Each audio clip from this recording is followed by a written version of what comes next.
The Mayo Experience. Mayo Experience. Mayo Experience. Mayo Experience. Experience. Welcome to the Pat Mayo Experience 2020 Northern Trust Picks, Preview, Predictions, One and Done. We got it all here for you. Remember, smash the like button to the video. Give me your pick to win in the comment section. Subscribe to the Pat Mayo Experience audio podcast. Leave a 5-star rating. Geoff Fienberg is in studio with me. What's up? Yeah. Just here. Motions. Yeah, fun week. Yeah. All the three scrub fields since the restart, we've just been cleaned out. Yeah. I don't know. It happens. You're expecting it. I got to say, kind of like Minnesota. More so, because it wasn't till really deep in Minnesota where I was like, Michael Thompson can win. Even though he could have won the whole day. Like before my mind was allowed to be like, he can win. And yesterday, wasn't really ready to give Herman credit. He hit that great eagle putt. That stinger on 18. Amazing. And then his stinger into the green. He hit 2 stingers on 18 to get the 500 yards. And then he missed put the it to putt. 10 feet. Could have finished it off. Everyone missed that putt. They I feel did. like Yeah. we saw Only Sung Jae made it, but he made it from beyond the hole, not up top. Yeah, beyond a couple guys, Sungjae and Zach. Yeah, Zach made saved it his par. from that sort of same spot, but behind we saw Redmond miss it, Billy miss it, Henley miss Herman miss it, Henley miss it. The announcers kept referencing Kokrak made it, but I don't remember seeing it. I don't think that they showed Kokrak. But I guess people on the grounds were referencing the one Kokrak actually made from that spot. So I took offense as a guy that likes every player outside of 2 maybe. Some of the disparaging comments about Billy Horschel after the fact, for missing that putt. I don't buy any of that. Shit's hard. He came second. Jesus Christ. Yeah, no, he came second. But also, Billy Horschel looking lean on the court. Tight, right? Yeah, tight. Yeah, You saw the pop all day. Billy Ho, what are you doing here? Making gains. You make those gains for when you get to be on CBS for 4.5 hours on a Saturday or Sunday. Oh, listen. That's what the gains are for, baby. Oh, yeah. Get out the old suntan lotion, get yourself all oiled up, and just look sharp. Looking lean, Now, Billy. listen, I respect the pain. I had some Kisner. I talked glowingly about Redmond and wasn't there myself. People were sending me their Redmonds on Saturday night. Great tip on the pod. Oh no. we did talk about it. Yeah. Neither of us met him. Yes, but I didn't really have anything going unless Kisner was going to pull a miracle and whatever. So we are there, but I just couldn't believe Herman pulled it off. I can. The guy does this. I guess so. He's got a clip of wins. He's got a clip of wins. As someone pointed out, he has as many PGA Tour wins as Finau and Cantlay combined. Listen, Finau, another night where Finau, it's so easy. It's real low hanging fruit. I think it's funny because it triggers you. No, there were some great wins. Even a funny jokes account, Antifa Faldo or something was the first one I saw making fun of Herman's win rate versus Finau's. And then it became a sort of very polarizing talking point, as it does when these guys all win. Everyone's quickly to be like, he's got more wins than Finau. Yeah, although I think Finau has won more money this year, so it's really not that big of a deal. And Finau has a very prestigious career getting to make all these teams. Okay, that's one way to think about it. Or you can just win. No, but you're saying the money. I'm the money is. I don't give a shit about. No, but I'm saying playing on Ryder Cups. I'm saying being that's the 12th man in. That's Make prestige. The money. Actually, sadly, he's not the 12th man in. Is he even on the team right now? He's got I would think for sure he was. He was a captain's pick for presidents, but that Ryder Cup in Paris, he made clean. All right, well, I got some announcements to make. One, the contest, the Pat Mayo Experience Open DraftKings contest. You can find the link in the description of this podcast in video if you want to get in. There's still around 2,000 spots right now. The Mayo Media Network, new YouTube channel that's launching where this show is going to exist, along with all the other Pat Mayo experiences, along with maybe some new shows, the Dogger Pass podcast, all the shows that you're usually watching on the DraftKings YouTube channel. Just going to switch over to there. Nothing's really changing other than that. But I put the link in the description of this video and podcast. Please go subscribe so if you're looking for it in like 2 weeks, hey, where's the Tour Championship pick show? Where's the NFL pick show? I can't find it. So it's actually over there. So you might as well just subscribe to it now. Turn on those notifications so when the stuff comes up, boom, we need your help on this one. So please go subscribe to that. The link is in the description of the video and podcast. There's no videos up there right now, but there will be in the coming weeks when the show completely migrates itself over. And also, fantasynational.com/Mayo gets you 20% off at Fantasy National. And good thing for some of the people this week. I was not a winner, of course, but Nor I. Sahir Trading used some Fantasy National action after round one, jumped on Herman at 300 to 1, won $17,000. James Dooms, same thing, $17,000 on Jim Herman. And Saran won 630 pounds on Jim Herman, using the system, getting in. But we had some nice DraftKings winners because Jim Herman didn't really factor into anything because no one owned him. He was like 0.1% owned. So he wasn't actually on the top of the leaderboard because no one had him. So if you had like second place in the rest, which you probably could have constructed a pretty decent lineup. So Fantasy National members, viewers of this show, here's some winners. Justin Dupe, 5th in the Minimax for $500. Charles LaRocco won $2,500 plus a $550 ticket in Showdown over the weekend because, you know, the entire tournament didn't go so well. Get it on some Showdown action and win a bunch of cash. TK Nation turned $47 into $5,600. TK Nation 47 won $5,600 on $500 worth of entries. Deuces turned $500 into $1,136 with a 4 of 6 lineup. You had four of the players from the optimal and 2 guys who missed the cut, but played those smaller tournaments and ended up winning a bunch of money. Tom Rails, 240 into 3,700. Tim Bishop, 45 into 7,500. Eric, who gave me a shout out for, not for the picks, obviously, because the picks were not very good, but about tournament selection. I've been talking about playing these lower end, high dollar single entries instead of just throwing your money at giant contests. He won $20,000 in the $200 single entry. It's a good contest to play, and the smaller one at that, not the huge one. Let's see. Those are the ones I like to play. They're the best ones. Those are to play. the ones you I can like win to those play. ones. Without having Maybe like not the most 200, but that was the smaller 200 though, because there's a huge 200, but there's also a smaller 200. Like, just give yourself a shot to win at some of these things. And like playing, like I love to play, you know, the $25 one with 118,000 people. You're probably not going to win that one. You can win these smaller entry ones at higher money. Golf Birdie turned 25 into 1,200. Ruby, Malibu's most wanted, Michael Ruvalo, to 425 into $43,000. It's a big week for Ruby. wow, big win. Big win. Jay Cash threw down on Jim Herman at 50 to 1 on Sunday morning, won 2K. And Joe, our guy Joe, who organized the DFS Open at Tour Picks on Twitter, came third or tied for second. Tied for second in the big $25. Took home $112.5 $1,000 on DraftKings. Congratulations, Joe. That's awesome. Yeah, happy for Joe. Good guy, deserves it. Awesome. He's been killing it, and that's huge. Wow.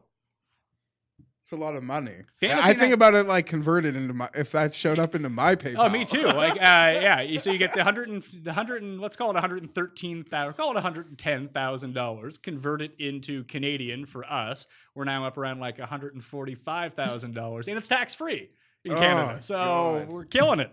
FantasyNational.com/Mayo for 20% off. There were lineups there. Like, you see the board, you mentioned the Jim Herman ownership, and you're like, And it didn't matter. I could see how you constructed the Herman, Webb, M. Kisner, Redman. It makes sense. Yeah, Siwoo. all very popular picks. Poor Siwoo, man. I was going to miss Siwoo week. Although I saw someone, you know how Rovell or whoever it is that works for Action like announces like big bets. Someone threw down $500K on Siwoo at plus 125 with a 2-stroke lead. Like, what are you doing, people? This is Siwoo we're talking about. You want to get Siwoo, there? Good bet at like 300 or 100 to 1. Yeah. Not the best at plus 125. For starters, you see that bet every week. Last week it was that ridiculous bet on DJ. Who is Sunday making morning these bets? And even apparently there was a story that someone lost like a 80K betting Horschel live when he took the lead on 6. Not the time to bet these guys. This is like are you Tim? No, but This is literally like people who don't fully concept the sport. It's literally it's like true. being, Remember Drew at Fantasy? Yeah, no, but it's like being up like one basket, even on the 6th hole on Sunday when there's like 3 or 4 guys. It's like being up like 4 points in a basketball game. Like you could make a 7. Ask Thomas Peters. Yo. No, I'm just like, shit. That is so weird to me. We like to have fun here. This week, it's kind of like, feels like a major. Sometimes your odds low. The winner, past winners, you're probably going to have to go lower than we want to normally on a betting board, potentially.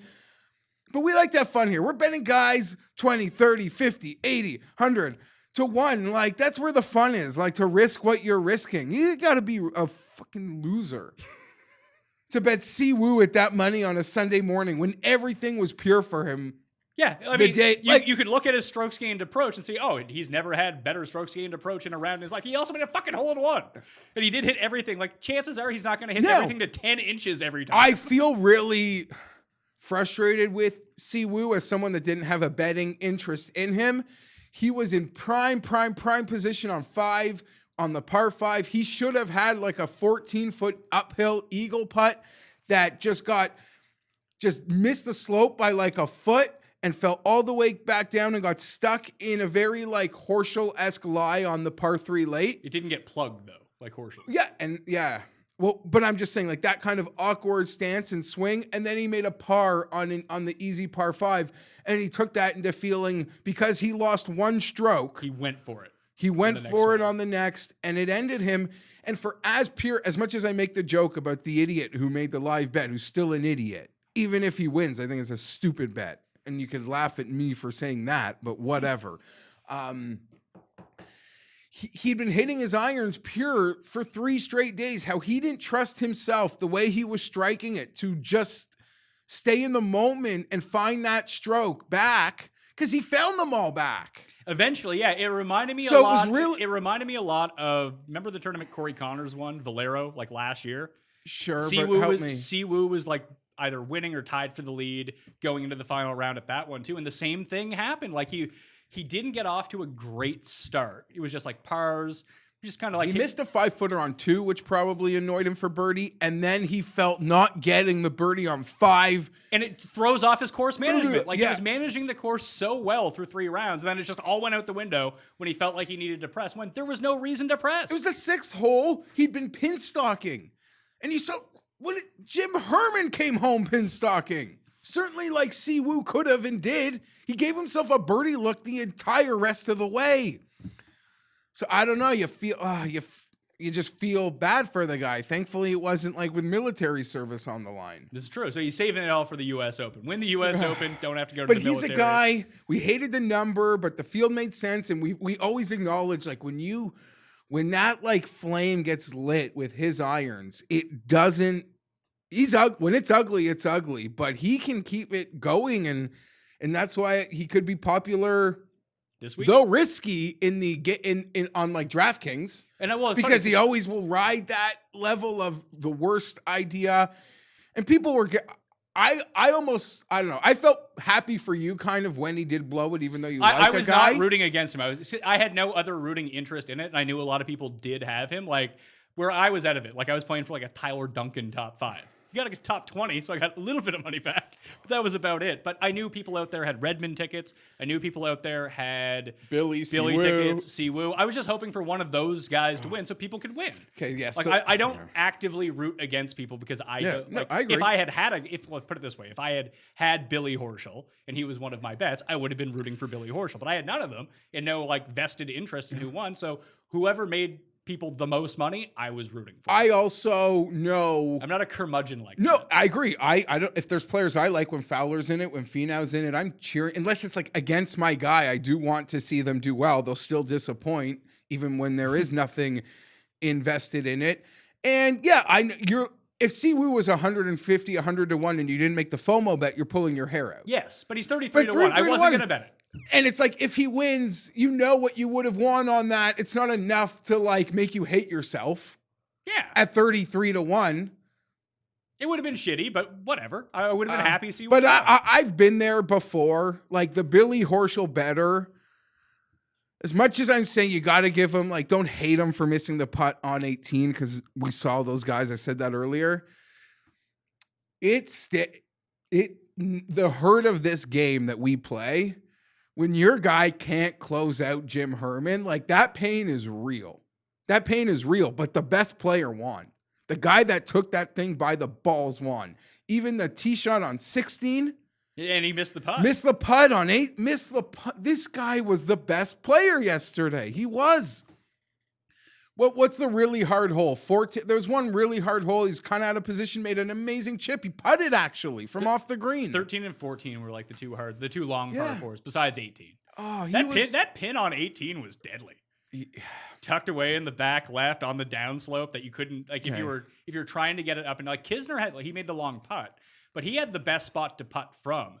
Uphill. Uphill. We saw Webb almost hit that. Yeah, putt like too. just below the hole. Now you had to leave yourself like 30 feet, but it was makeable. Unlike that like 10-footer coming down the hill, which just no one could. Kokrak obviously made it because he can't fucking putt, so he probably aimed in the wrong direction and it went in. I'm shocked Luke List didn't make based the putt. on the other putts we saw. Luke List lost 7 strokes putting again. Okay, well, I want to say something else, but I want to say this first. Based on the other putts we saw, the putts that I saw there late in the day, Horschel hit the right putt.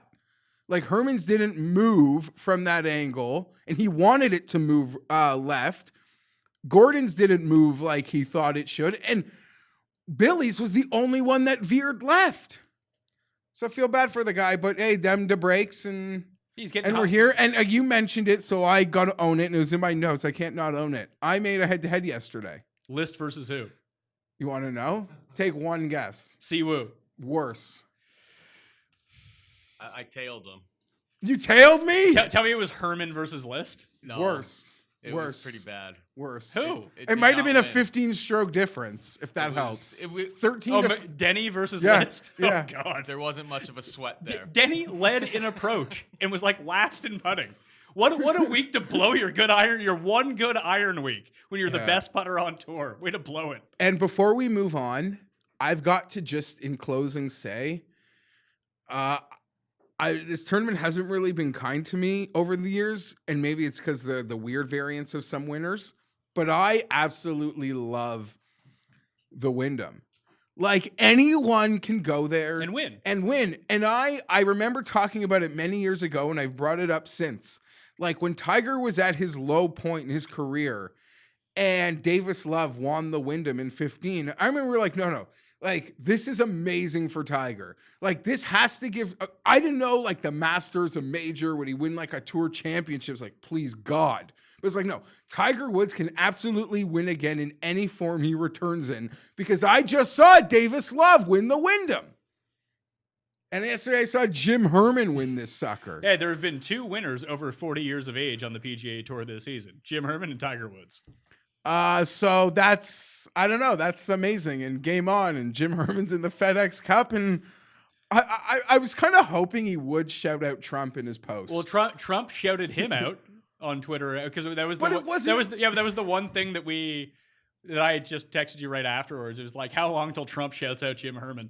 Disappointing though, if I'm Jim, is Trump had to be solicited to shout out Jim? I mean, in fairness, is he busy? He's busy. He should be busy. He's busy. I mean, okay. If it was a year ago, he's watching the Wyndham and Herman wins. It's like, yeah, whatever. But at this My point, like, God. I feel like he's got stuff going on. I don't know. So one, like, That's his guy. yeah, it's a human element. Trump gave a guy like just a normal dude like his break. Like, no, you go chase your dream on me. Let's see how this works out. And it worked out.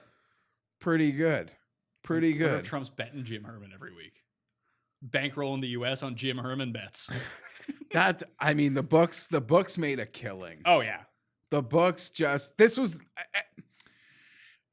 even like all those, and I didn't bet him. He had a good week. Harris English, like a popular pick. Even Webb. Webb was the most popular. And I was like, bet. there's just no way. And, I was on Kisner early in the show and the number got crunched. I'm like, the I golf was on gods, fucking Ryan Moore and Justin Rose. I had a bad week. the golf gods are not going to they're going to roar after like what's been happening. Yeah, because Morikawa got gouged. I think he Yeah. was the second most bet on guy at the PGA Championship. So. And now a guy that there might have been like 2 bets placed and one of them was for a toonie pre-tournament. Yeah.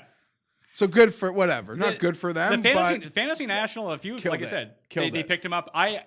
Here's the saddest part of all. There was a live number on a site that I still ignored. So I threw out, because I chased a few bets on Friday morning. I gave out like Henley, Stewart, and like they were at like 66, 200, 750, and 750. Just guys that popped up. Herman was the next guy on that list. I was like, Jim Herman's not going to fucking win this tournament. He's way too far back. There was still like a late on the site that is reacting slowly. They were slow to react to Jim all week, and I know people still ignore it. Like, nah, I don't care. Like, it's a nice, not going to win. It's one thing. It's funny to say this now. Like when Paul Casey's like, they're sleeping on like a good player. Like, okay, I could like try that. Like, I'll be getting on that. Oh, they're giving me Paul Casey 125 to 1. He's 2 shots back. Yeah, I'll take that. But like Jim Herman, like he could be tied for the lead. Like as long as there's 10 other guys there, I'm just like, no, that is not happening. In closing, on Saturday night, Sunday morning, I don't know about you, I probably get way more of this, but since my DMs are open at times, I probably do get way more of this. I get so many people like, who's going to win? Who's going to win? Like, who should I bet on today? Like, who's going to win? I don't know, because a lot of the times like this week, like I'm not chasing shit. Like I'll take my L and like move on. Like I don't have a clue. Yeah, if I had don't. a clue, my 3 picks wouldn't have missed the cut. Like, I don't have a clue. So, like, I don't know. And I feel like most of those people aren't just, like, looking to make a bet who haven't got a bet. I think they're just looking to chase the week. And I don't advise. I'm not into that. Honest to God, take your L. Like, move along. You wouldn't have bet Jim Herman, and I wouldn't have told you to bet Jim Herman. That much I promise you. At 150 to 1 Sunday morning, I don't think I would have told you to bet Jim Herman. Even though the smart model said to at Fantasy National. Computers, man. The worst part is magic. The worst part is, and this happened to me with Michael Thompson a few weeks ago. I looked at it and I was like, Michael Thompson. I'm like, fuck that. Yeah. This system's stupid. Because I'm going to go with me. It's also part of this like run we've been in where like literally only the good players were winning. Yeah. Like good players win golf tournaments. Well, 600 to 1 pre-tournament odds for Jim Herman is by far the largest of the year. I think last year Adam Long was 600 to 1. 50 to 1 Sunday morning. Also will hold up as the largest winner of the year too. No, Thompson was 100 to 1. Nick Taylor was 150. Morning of? No, not morning of, pre-tournament. No, yeah, I'm saying even the Sunday morning numbers. What was Michael Kim at the John Deere Classic? Oh, fuck. He was like 700 to 1, I think. Oh, yeah. And he played the best Herman's tournament of anyone all year. Close to being on par with like that kind of surprise. I guess. But Michael Kim's performance at the John Deere that year was like legitimately the best performance of any golfer all year at any event. Like it was a dominating performance. It was crazy. And even had like a mediocre Sunday when it came down to it. Let's switch gears though. Do we know what Herman's in? Like, he's not in this Masters, right? No, he'll be in next year's Masters. Although maybe, no, because his win at the Barracuda doesn't get him. Yeah, it's a split field. Yeah. So no. I mean, Hovland's not even in the Masters this year. Yeah, Morikawa just got in on the last week, and he has a chance to become the #1 player in the world this week. Do you think they would have made an exception? They might still do it for Vic, I think. Because of last year? Like, what's the reason? Just they can do what they want. Well, I think he's up to like number 20 in the world or something like that. He's not in the Masters. Like, what if he wins the U.S. Open? You're going to keep him out of the Masters? Who was your most disappointing FedEx Cup miss? If you even have one to care to think about. Sergio, probably. Yeah. I would like to see it because TPC Boston's always a good Sergio course. Yeah, and he's normally got enough swag where he can even skip the first event. He sits out a FedEx event because he's chilling. Rafa just missed. He could have got himself in. But I was really annoyed, and mainly because maybe I drafted him in our thing, but I think the whole scheduling thing caught him off guard because I know he was going to play the whole run, was Matt Wallace. I think finished 132 or something. Shit happens. Yeah. So what? Then we don't see these guys to Wingfoot, or they can go play Euro if they want, maybe. They can go play Euro if they want. Yeah. All right, let's get into it. Rascals. Checkmate. Cardinal and Thrust. Chaclair coming down with the Northern Trust. 3 events for the playoffs. 125 players in this field. They will be paired for the first 2 rounds as per their FedEx Cup standings. There is a cut this week. I believe it's top 65 in ties because that's how the season's been going outside of the PGA Championship. So this will be the final cut event of the 2019-2020 season. Next week, the BMW, it's the top 70 players left in the standings. The week after at Eastlake, it's the top 30. And then we're into U.S. Open. I believe it's Houston, then the U.S. Open. Then it's still every week. And it's still, and then it's football. Yeah, then like football's we're in on. football. Then we're going to be a bit nuts here. Yeah, jeez. So the course itself, TPC Boston, left. It was the Deutsche Bank and the Dell Technologies, which was always the second event of the FedEx Cup playoffs. Last year, the FedEx Cup playoffs got trimmed to 3 events from 4. Dell Technologies fell out, so the TPC Boston was placed in the Northern Trust rotation. So if you're looking up course history, just know that 2019 didn't feature TPC Boston, and you'll have to go back and look at a different tournament if you want to go look at that. We have it updated on Fantasy National right now, where you can go find actual TPC Boston history. Patrick Reed won the Northern Trust last year, but Bryson won in 2018, the last time it was at TPC Boston. The winners, Bryson, JT, Rory, Ricky, Chris Kirk. Remember that? That was the Billy Horschel year. Yeah. Henrik Stenson, Rory, Webb Simpson. Good guys win this event.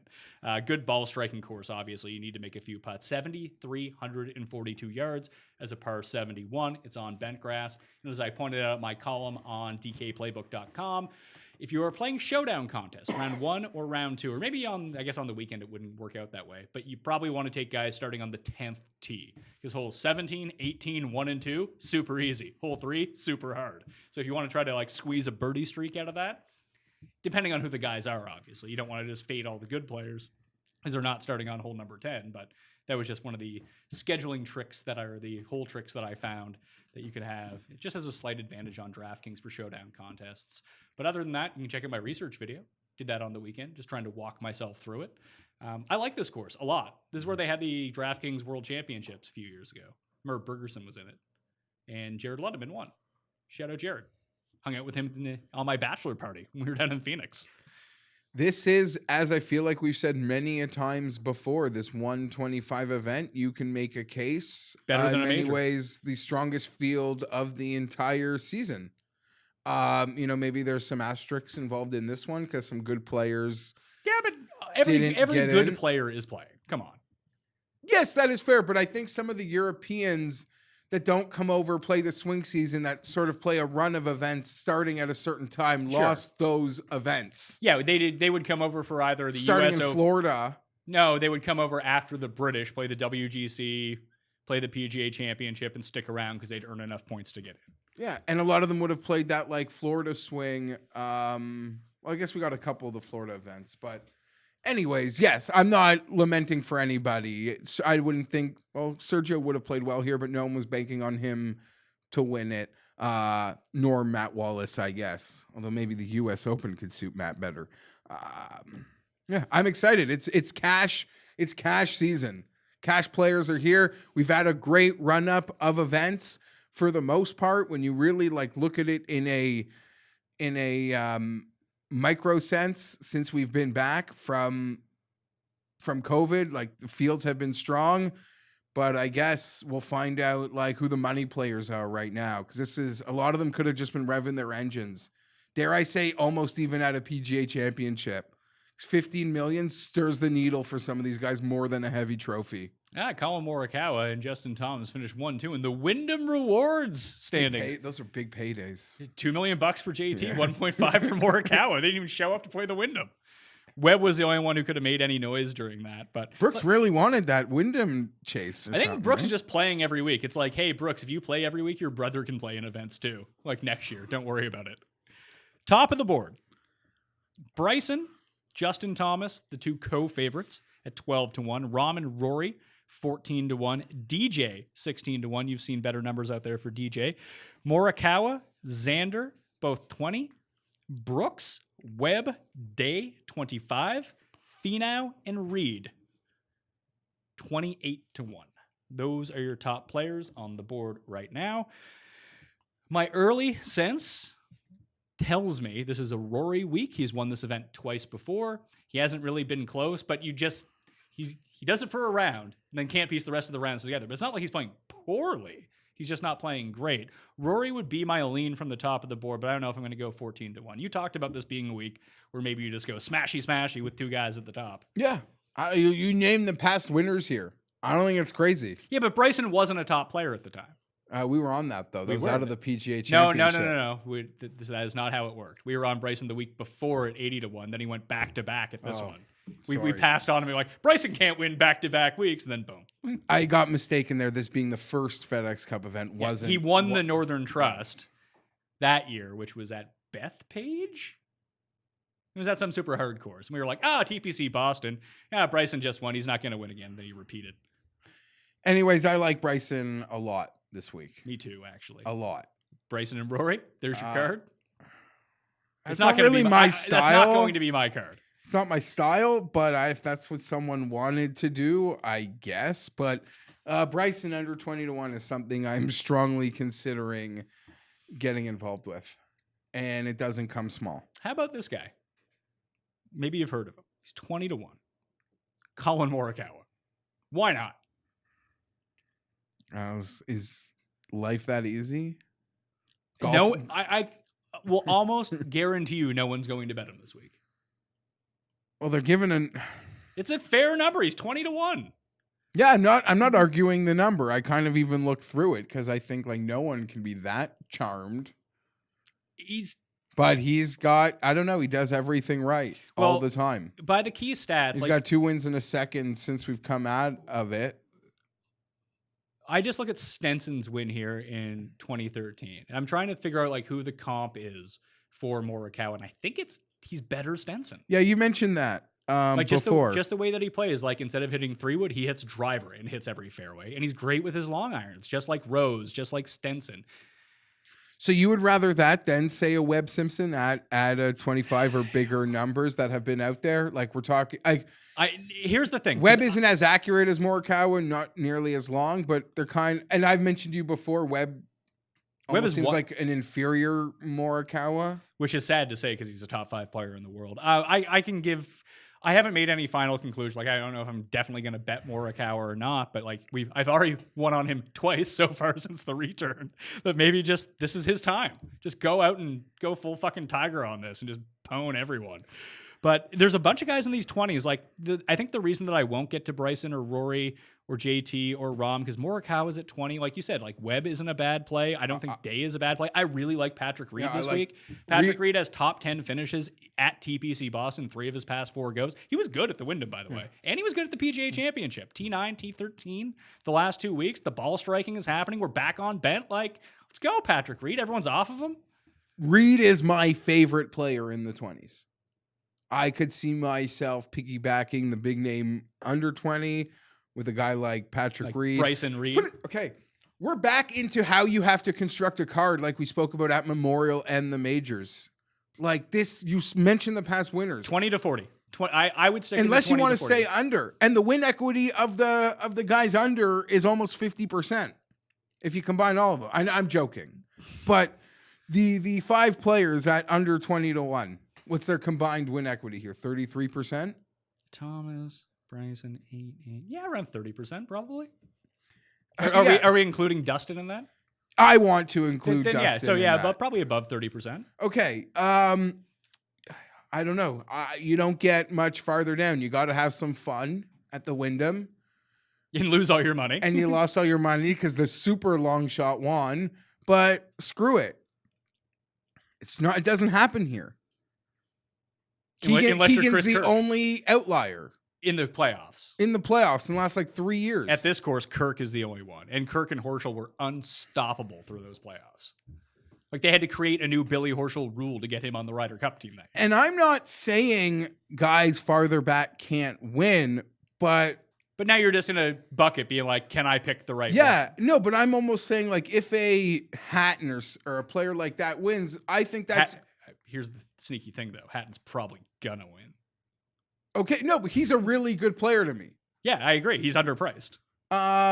He's 66-1 when he should be like probably 40-1, 35-1. He had like 2 bad weeks. Now he sucks. So yeah, there could be some chases, but I will not be. Well, that's a lie because there's someone with a really big number. But I'm really gonna have my card not gonna escape 60-1. I don't care about any of your long shots. I was kind of thinking the same thing. There is a long shot or two I can get behind here just because I like their numbers. I think that they're undervalued. But as we stick to the top, like I said, Reed and Morikawa are probably my favorite. I don't know what to do with Rory. I feel like it's coming. Really feel like it's coming. I didn't bet him at either event, but I pretty much like going into the Memphis was like, how is Rory not going to find himself at either Memphis or the PGA Championship? He's starting to scare me that he hasn't won yet. It was kind of... Now we're getting better odds. Well, it was kind of... I mean, okay, granted at the end of the workday, Rahm had such a fantastic Sunday, and it kind of catapulted him to a great Memorial. But the reason I really liked Rahm at the price in the Memorial was like, wait, we've played how many events and he literally hasn't like been involved on Sunday yet? It doesn't work like that. Like my golf clock must be broken. It's like, how many times is Rory Lottery going to come up? Based on, obviously you bet a guy that number, your expectation is win and win only. But we like to have fun here. And if a guy takes you deep into a Sunday with a Rory ticket, you're feeling good. And I'm not saying you get your money's worth, but that's half the battle. How many more Sundays can we play like this devil of Rory not making it? And granted, I don't think we've bet him once since the restart, practically because he's the favorite every event. So yeah, he always scares me. He's Rory. What do we do with Finau? But doesn't he seem a little lost? Well, that's play off the Herman narrative. Everyone's just shitting on Finau. You want to go there? It's not like he was fourth in 2018 here. Now maybe just bet Finau top 5. Save your money, but this feels like a course where he could win. I have bet it at 33-1. I'm just putting that out there. I tweeted this morning, Jim Herman wins. It emboldens me to do whatever I want. I feel emboldened. If the place works for Bryson, to me, it can work for Finau. Granted, he's not nearly the same putter. There was a 40 on a site this morning I didn't have money at. They charged me an arm and a leg with an exchange rate, and it pissed me off, so I didn't bite. And I was hoping other sites would post for me, and they didn't. Listen, he's had one bad tournament. I have partially bet the 33 because I'm waiting on one or two more sites to maybe give me something I want, but I have bet it. It's 28 in the two spots that I was looking at, so it's only going to get worse from 33, I think. Maybe you can catch it. I know what site you're trying to look at. Yeah. Maybe they give you a better number. That's probably going to be it. They might give me a 39 knowing their habits. But I'm thinking, and I never bet Finau. But here's the thing. Let's get into this 30-plus range. But do you each way your Finau, even though you would never each way range? I might just make the bet at 28 and then go to my site that doesn't have dead heat rules and bet the top 5 there. I'll get a worse odd on the top 5, but I don't need to worry about 6 guys tying for 5th and me splitting it and like losing money on it. I'm putting this out there right now. Bryson, Reed, Finau, and then I bet someone down the board that you know about. That could be my day. Yeah, I made that bet for you. Yeah, that could be my day. Quickly, Brooks, 25. It's just value if you want to look at what you'll have to bet him at Winged Foot. Like I can joke about that, but I'm not there. Golf's hard, pal. Other players are playing well and feeling it. Yeah, I'm not betting it, but you're tempted. It doesn't feel like Memphis. It didn't feel like this set up well. He's played well at this course in the past, but like if it's going to be who's going to break, if you told me who's going to break through, is it going to be Rory? Is it going to be Xander? Is it going to be Brooks? I'd take all those guys before I took Brooks right now. Like, yeah. Agreed. The guys who are kind of close, but not really in it. Even if I went deeper, Tiger, I would rather give me a plus money Tiger versus Brooks. Like, I'm not saying I'm running to make that bet, but I prefer that 100% as the side. But now this is because I have it pretty equal. Yeah, but now this is going to be the week that everyone jumps off Brooks, and this is the week he wins. I'm going to miss out. How much golf can an injured guy play? Who's injured and goes to Wyndham in Minnesota when you're in a run of majors and FedEx Cup? Because he's not injured. I feel like this whole injury thing that we're talking about is just being propagated by the media. He's not making excuses that he's injured. He just said when they did the scope of his knee, it's no different. He's just going to play through it. Like, it's not going to get better. You're the one who's saying, he's saying he's hurt, but he's not really hurt. Like, no, I'm not saying anything. But that's what you're inferring. That's not what he's saying. I'm not, and I never bought it from the start. Even the reason we There's liked him at nothing to Memphis. buy because that's not what he's saying. No, he doesn't believe 95% of the stuff that comes out of his mouth anyway. So why should I? I mean, that's when you got that minor in psychology because you can see right through it. Him is easy to see through. Listen, I believe this. He triggers you so badly. No, you Brooks think- is so under your skin. It's hilarious. That's not true at all. I don't like phonies. I don't like phonies. You know who's real? Patrick Reed. He's really a bad guy. Do you know who's real and lacks all the self-awareness in the world? Bryson. He's real. Like, that is real. He's trying to be real, and he doesn't want the cameras in his face because he only knows how to be real. Doesn't know how to turn on this phony switch. Bryson, attention-seeking behavior. He's fake. And I'll give him this. You mean Brooks? Sorry, Brooks. He's fake. He's a phony. And I'll give him this. If I was him, I'd have a big effing chip on my shoulder too. To win what I've had, and everyone keeps trying to put other guys on a pedestal, like a Bryson, like John Rahm, that's insulting. I believe that. I'll give him full marks for that. But people are stupid, and the sports books, I guess, are the lucky ones, that they can hang these numbers, that people actually believe his chances are better to win the majors. That's something I'll never believe, and I don't care what the stats say. They're all freaking hard. Well, the stats would tell you that he is not that big of a favorite to win the majors, but people's perception is that he is. But the odds, he's the favorite. Yeah, stats aren't odds. I'm saying, sorry, I think you understand what I'm saying. I'm sorry if I screwed up. I don't care what his win rate, contend rate is in the majors. To me, it's still hard, and he's no better than any of those other 6 guys. On his best days, he's as good as them, and they're as good as him. But I think his to win odds in these majors are ridiculous, and the people that bet them are insane at this point. Well, they got money to burn from Brooks' money. Brooks wins. I guess so. 30-1 to 60-1 range. We got Cantlay, Berger, Tiger, Scott, Decky, Rose, Casey, Fowler, your guy, Hatton, Fitzpatrick, Answer, Billy Ho, Scotty Scheffler, Gary Woodland. They're packing Sung Jae. They're packing a lot of guys into this range. I bet Hatton at 60-1 with each way. Hatton's best, he had been getting carried by his putter for a while, and he was still churning out like top 5 finishes. And then the ball striking went away, like at those events, but he was riding this hot putter to these elevated finishes. At the PGA and at Memphis, like the ball striking went away at Memphis, the putting went away at Memphis. He was horrible. But Horrible. Finau was horrible in Memphis too, and then he was fine. The PGA Championship. Apparently Memphis is a tough track. PGA Championship hadn't missed the cut, Bad. but he lost like 4.5 strokes putting in 2 rounds. Gained a bunch in ball striking. If this ball striking is really back, I'm not going to project Tyrrell Hatton to lose 2 strokes per round on the greens for a guy who's a good putter. He is better than this number. And you can say that about a lot of guys at this number. Answer, Fitzpatrick, Hatton, Scheffler, Woodland. Fowler, Horschel, Im. Like, Hatton's the best of these guys. On a consistent basis, this year, he has been the best. Is he not better than Fowler? Oh, yes, he's better than Fowler, Yeah, I know. I was even going lower. I know you're staying in the 60s, but I'm saying you could even drop on the board.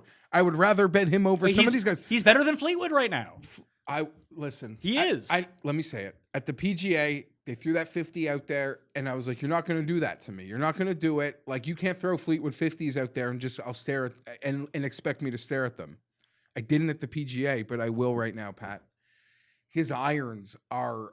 He luck sacked those putts at the PGA. They got us some exciting. Tommy? Yeah. They got they allowed for some early excitement. But he can't find a pin. No. He can't find a pin. Like, show me how bad these irons are.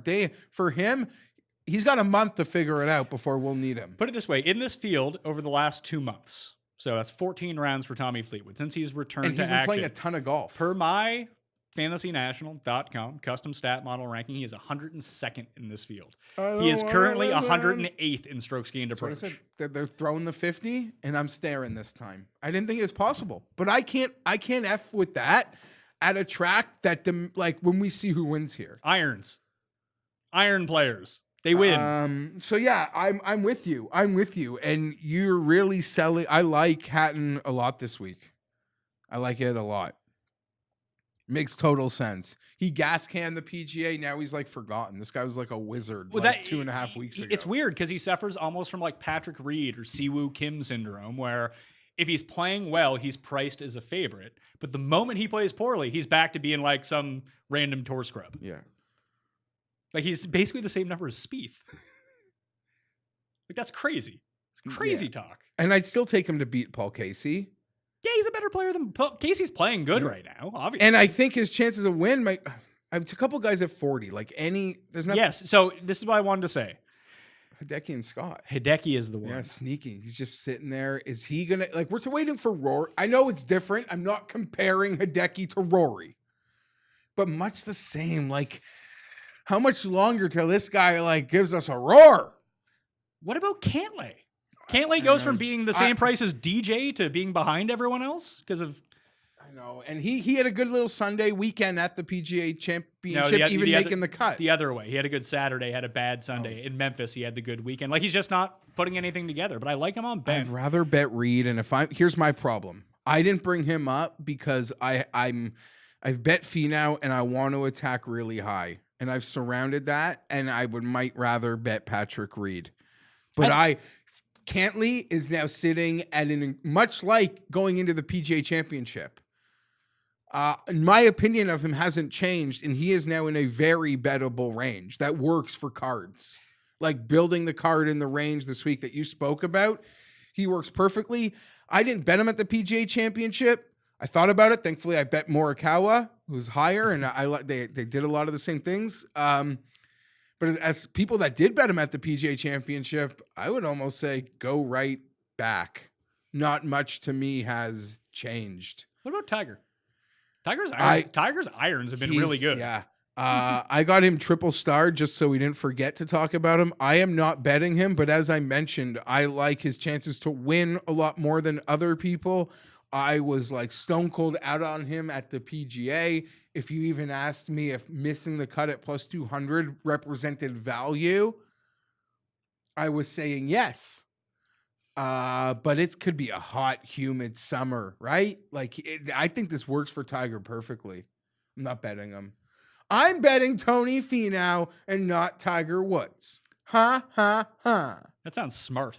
Yeah, but don't worry. On the PGA show, I said, guys, you can laugh at me, but I'm debating Cantlay or Morikawa, who are 30 and 35, and not even considering Tiger Woods at 33. Right? So I don't know what to say other than I'm not Tiger at 40, man. Hot. It's supposed to be hot this weekend. Yeah. There's some fun card build. If I give up on Bryson, I could do a lot more. Well, I don't know if I want to give up on Bryson. I mean, but there's options. I would say baby. go with your gut on this one. Tiger is just playing. He took all that time off. Like he is getting ready to stalk. Like I know it's coming. I'm just encouraged by how well he's like hitting his irons right now. And it's masked by the fact that he's either putted really poorly or drove it really poorly, or he has the one bad round where his back doesn't activate. So but at the same time, like we're now getting him at 40-1. He's not 11-1. You know what I mean? Like if you want to bet him at the Masters, you're gonna have to pay 12-1. You want to get him at a tournament where he's won here before, and it's not a major in cool conditions. He's not gonna be like that. I know it's easy to like make fun or make comments, but to me, it's all real. Like when he says like he doesn't have his full range of motion, like in those cool conditions that San Francisco and Harding presented, I believe him. But I believe he'll be full go this week. I guess Rory's the obvious one, but who like Rory, Tiger, like who are you most anticipating roaring? Like who's been very tame Rory since COVID? It would be Rory. Forgetting Rory because that's almost not fair. So like Tiger, Hideki. Cantlay would be the one. Yeah, right? Maybe Hideki. I do like Hideki here. I think I'm going to. Guy's been playing real quiet golf. I moved back from the mic. I'm sorry. People want to go back to Rose? Rose played much better on Friday than he did on Thursday. Now, it would be hard to play worse than he did on Thursday, but the 50-1's an intriguing number, and this course he's played really well at. And what's Scott's history here? Scott won in 2003, the very first year it was here. It's about all I got on Adam Scott. Nice to see him playing, though. Yeah, I don't know, man. If they want to hang a wing foot for Scott, I could be there. I'm not there this week, though. Let's see how he has played here. Let me type in Dell. Adam Scott, 49th, miscut, 4th, 16th, 53rd, 7th for Adam Scott. Day is a super intriguing one to me, too. Like, there's a lot of guys in the reason that I won't end up betting Rory or Bryson or Justin Thomas or Rahm or anything like that is just these guys in the 20s, 30s, and 40s intrigue me because, like I said, if I can just go to the 20 to 40 range, that's where we've been finding these winners. The only guy who's won below 20-1 since the restart was Bryson at a scrub event. That's it. Even when Rahm won, what was he, 22, 28-1? Yeah. So Webb wins at 25. Not 28. Yeah, it was like 22, 24. Webb wins at 28. Dustin wins at 25. Like, those, that's the range. Morikawa wins at 33. Morikawa wins at 33 twice. Like, there's not a lot separating. Like, just like I mentioned, like, Morikawa can become number one in the world this week.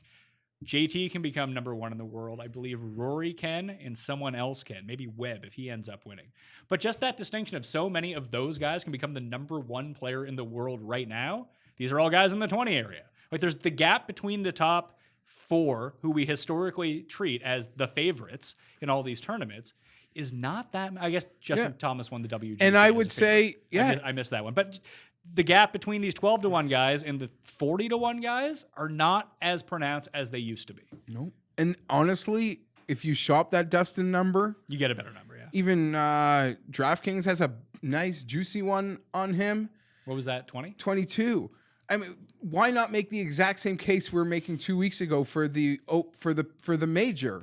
Only one player in this field has finished inside the top 20 in the last 3 trips to TPC Boston. That player, Dustin Johnson. Right? We like Dustin's 22. Like, yes, he's not as good as Justin, Rory, Rahm, but what they do well, he also has the ability to do well. I mean, he just came second at a major. He came second at the major. He went off in the final group. He's going to a course that he has won at, which had I'm mixing it.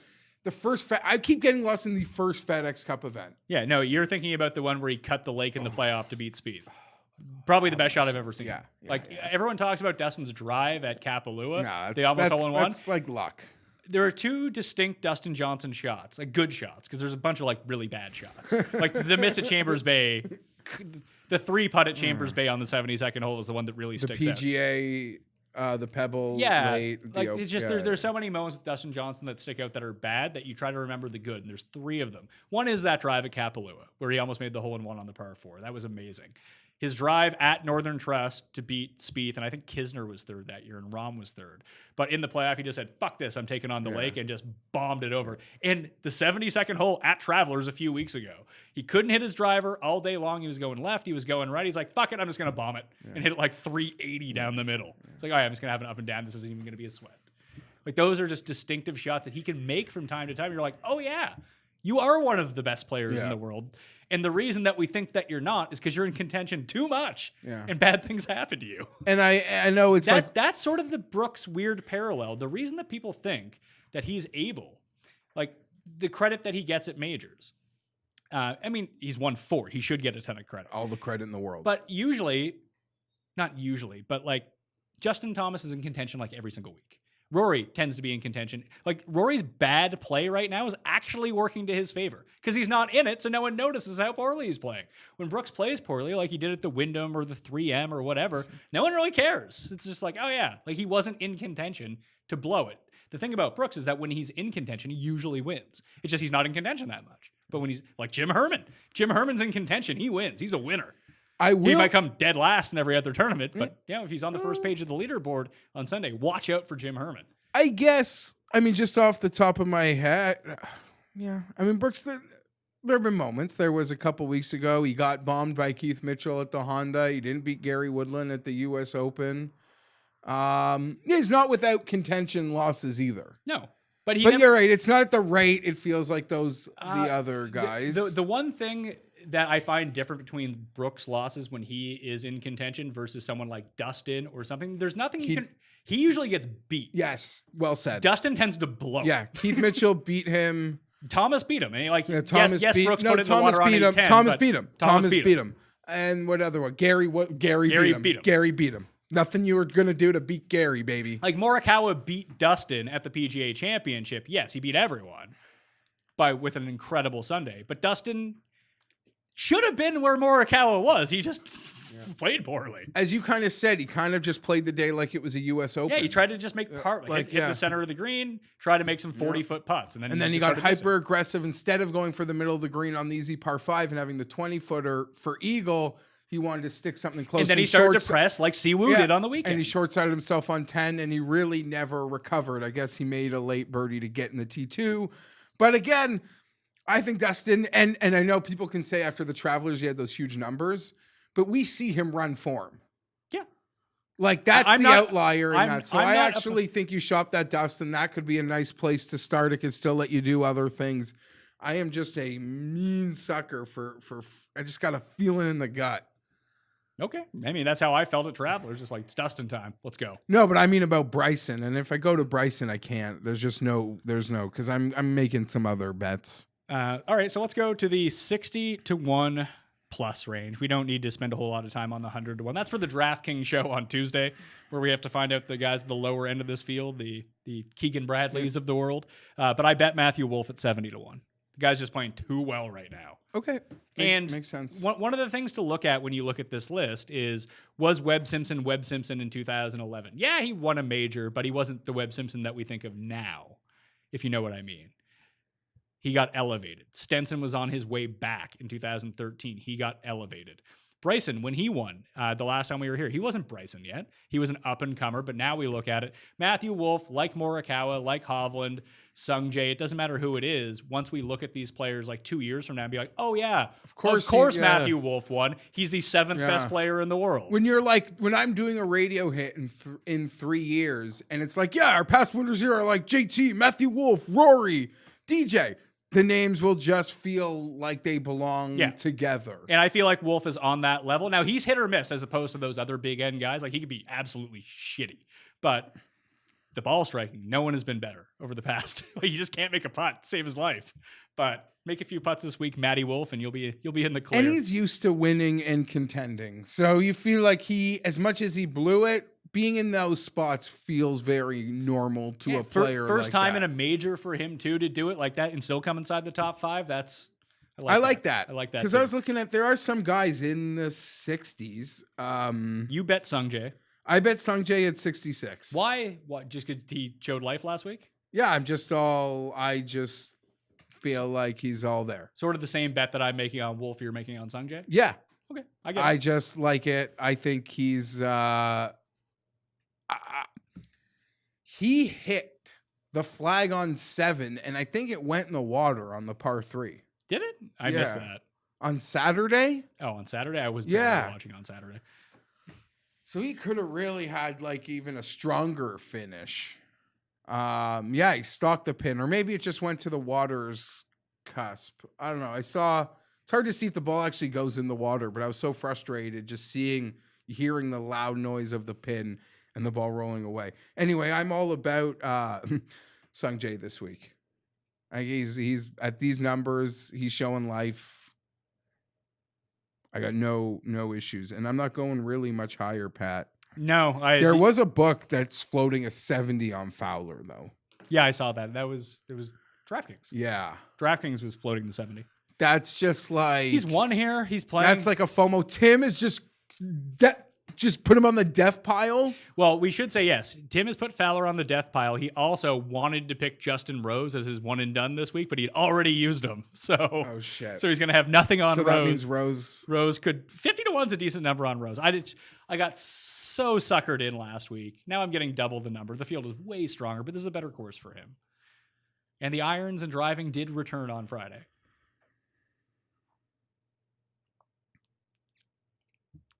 The only one I'm looking at from way down low, way down in the hole. Cam Champ. No, Cam Champ's like 100-1, isn't he? But that doesn't do anything like Wolff? No, No. ride it? I gotta go with my guy Kevin Na. Kevin Na, you're gonna start posting like 175s and 200s. Come on. I'll probably bet him top 10. That's probably the better bet, but get me on Bentgrass. Give me some guy with a hot iron. All right. Kevin Na can win things. He's a winner. He went from being the world's biggest loser for 10 years. Now he wins things. I will not throw shade at that. It's a big number. Yeah. Why isn't he 100 to 1? Like, why is Phil 100 to 1 and Na is 175? Like, No, he shouldn't be behind a lot of these guys. no, if I was actually taking bombs this week, I think I would give a good look to like Max Homa. I would give a look to Luke List. But Lonto? pass on Lonto. Maybe Lonto. Just I'm not going to bet these guys from down here besides now. Charlie Hoffman. Former winner. Chipped in from the bunker on, I believe, 18 to win. Remember Was it it was a FedEx Cup event. Yeah. That was the year that VJ and Weir were trying to catch Tiger. 2010. Other than that, like Woodland, I think is a good price at 60 to 1. Leishman 100? He's just been so lost, right? Yeah. Spraying the ball everywhere. Got always a little love side cheering for Louis, the guy in the UPS gear in the FedEx Cup, right? Or don't they? There's even rules about what he's allowed to wear. Is he still sponsored by UPS? I don't know. I haven't seen him. Yeah, I don't know. He still wear. Does he still wear the ugly brown? I couldn't tell you. Here's the top 20 from the last time they were at TPC Boston. It was Bryson, Rose, Cam Smith, 1, 2, 3. Finau, Hideki, T4. Answer, Griot, Dustin, Bubba, T7. Bryce Garnett, Tyrrell Hatton. Brooks, Rory, Phil, Spieth, T12. And Keith Mitchell was by himself in 20th place. In the year before that, like I said, Justin Thomas won with Spieth in second and Leishman and Casey in third. Rom, Phil, Reed, Na, Pat Perez, Justin Rose. Justin Rose plays well at this course. Maybe I can be talked into the 50. Really? I'll decide that later in the week. What does it take for a guy ranked like 120 to move on? He's got to like No, because all T2? the points are like quadrupled or quintupled this week. So if you come inside like the top 10, you're moving on. I think that's how it works. The FedEx Cup is the most confusing thing on earth. Because once you get to the Tour Championship, everything, remember it gets reset and you get a score? Yeah, last year was the first year of that. Yeah, that's why we're not doing for like our one and dones and everything like that. We're just not playing the Tour Championship because the rules are ludicrous. And you know what? I mean, it would make perfect sense. Rory really lollygags his whole restart, but And then wins the Tour in 3 Championship. weeks he's winning the 15 million plus all the 2 of these tournaments. He kills Eastlake. That's his jam is Eastlake. Yeah, he broke my Ryan Moore bet heart. Me too. Moore left him Moore let him linger too long that day. more let the cut line linger on him last week a bit too long. The Shez debacle really hurt. Moore's was worse. Moore's was worse because he was playing like okay. And then he just skied the green on 18, missed the cut. Thanks for showing up, pal. Quick picks for the Northern Trust. I have 2 picks in right now, 2 bets in actually made. I bet Tyrrell Hatton 66 to 1. I bet Matthew Wolff 70 to 1. I'm going to bet Kevin Na either 175 or 200. Probably play a top 10 on him. And then I have it narrowed down to Morikawa, Reed, Finau, Cantlay, Hideki, and Rose. Probably take 3 of those guys. Check me out on Wednesday's show to find out who I end up on. But that's where my leans are going right now. How about you? I have bet Tony Finau 33 to 1. We'll double that up. I have bet Sungjae Im 66 to 1. I would expect a construct, certainly not involving all of them, but Bryson, Reed, Dustin of under 30. Those are the guys that have my attention. And if I can make it work with the art, I'm going to do something with Hatton because you really sold me on this. Paul? Giggle away, boys.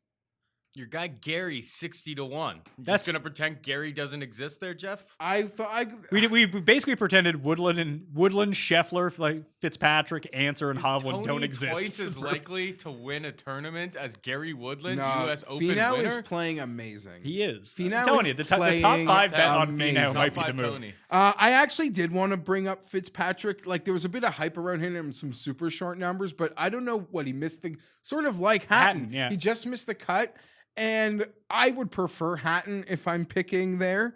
But I don't know. I don't think that seems bad. He's been as consistent as any. Fitzpatrick, over the past 2 months, first in putting, 8th on par 4s, 23rd in eagles. All those are a lot putting related, but he is 6th in proximity from 150 to 175. That's nice to see. But he's 101 from 175 to 200. That's like a lot of shots coming from there. Over 50% of approach shots this week come from 175. Hatton, plus. that's Hatton's jam. The best players from that range over the past 2 Morikawa, months. Webb. I can tell you. Sorry, I'm if you just let me. guessing the system. Morikawa and Webb are not up there. No.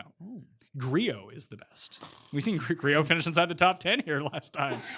Griot, Werenski, Brooks, Ryan Moore, Seb Straka, Hideki, Kim, The Gooch, Hatton, Reevy, Kokrak, Na, Wolf, Answer, Leishman, Bubba, Neiman, Paul Casey, Sam, Ryder Hardley Newer, and Billy Horschel. Horschel and Neiman were two. I don't like Horschel's odds right now, but this is a good track for Billy.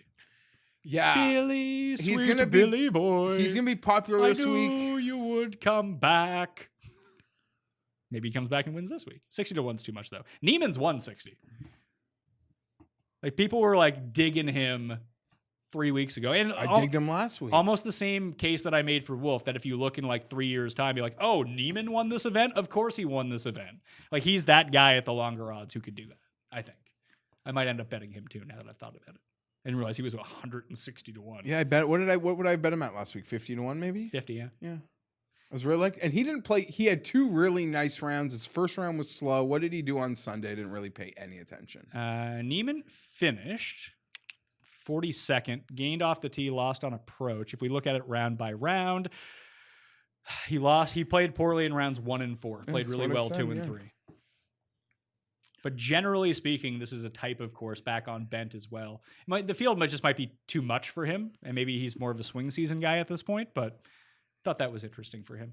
Yeah, I don't mind either of your deeper Neiman suggestions. The only other one whose irons kind of match up capably with that would be Shez.